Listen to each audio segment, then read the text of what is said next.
श्री हरि भक्ति आस्था में हम श्रीमद् भगवत गीता के अध्याय 3 श्लोक 29 से 43 के हिंदी अर्थ को सुनेंगे। श्लोक 29, 30, 31। श्री भगवान बोले, हे अर्जुन, प्रकृति के गुणों से अत्यंत मोहित हुए मनुष्य गुणों में और कर्मों में आसक्त रहते हैं। उन पूर्णतया न समझने वाले मंद बुद्धि अज्ञानियों को पूर्णतया जानने वाला ज्ञानी विचलित ना करे। मुझ अंतर्यामी परमात्मा में लगे हुए चित्त द्वारा संपूर्ण कर्मों को मुझ में अर्पण करके ही आशा रहित, ममता रहित और संताप रहित होकर युद्ध कर।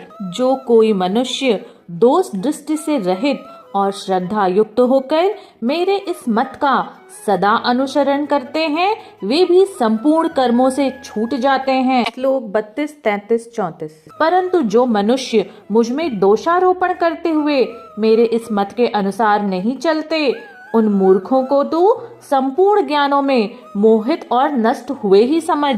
सभी प्राणी प्रकृति को प्राप्त होते हैं, अर्थात अपने स्वभाव के परवश हुए कर्म करते हैं।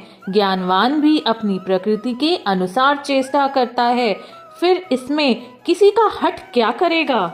इंद्रिय के अर्थ में अर्थात प्रत्येक इंद्रिय के विषय में राग और द्वेष छिपे हुए स्थित हैं। मनुष्यों को उन दोनों के वश में नहीं होना चाहिए, क्योंकि वे दोनों ही इसके कल्याण मार्ग में विघ्न करने वाले महान शत्रु हैं। श्लोक 35, 36, 37। अच्छी प्रकार आचरण में लाए हुए दूसरों के धर्म से गुण रहित भी अपना धर्म अति उत्तम है।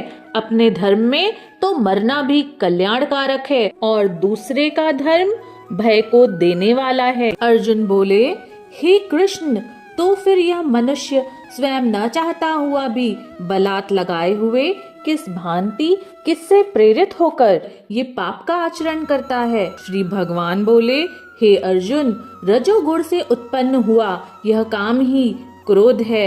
यह बहुत खाने वाला अर्थात भोगों से कभी न अघाने वाला और बड़ा पापी है।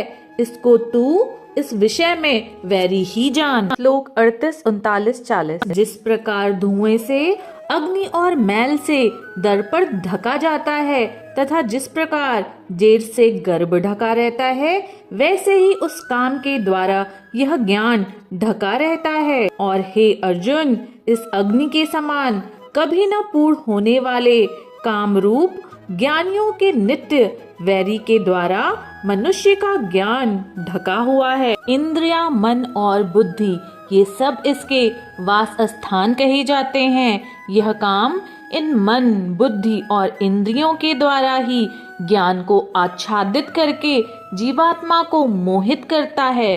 इसीलिए हे अर्जुन, तू पहले इंद्रियों को वश में करके इस ज्ञान और विज्ञान का नाश करने वाले महान पापी काम को अवश्य ही बलपूर्वक मार डाल। इंद्रियों को स्थूल शरीर से यानी श्रेष्ठ, बलवान और सूक्ष्म कहते हैं। इन इंद्रियों से परे मन है, मन से भी परे बुद्धि है, और जो बुद्धि से भी अत्यंत परे है वह है आत्मा। इस प्रकार बुद्धि से पर अर्थात सूक्ष्म, बलवान और अत्यंत श्रेष्ठ आत्मा को जानकर और बुद्धि के द्वारा मन को वश में करके, हे महाबाहो, तू इस काम रूप दुर्जय शत्रु को मार डाल।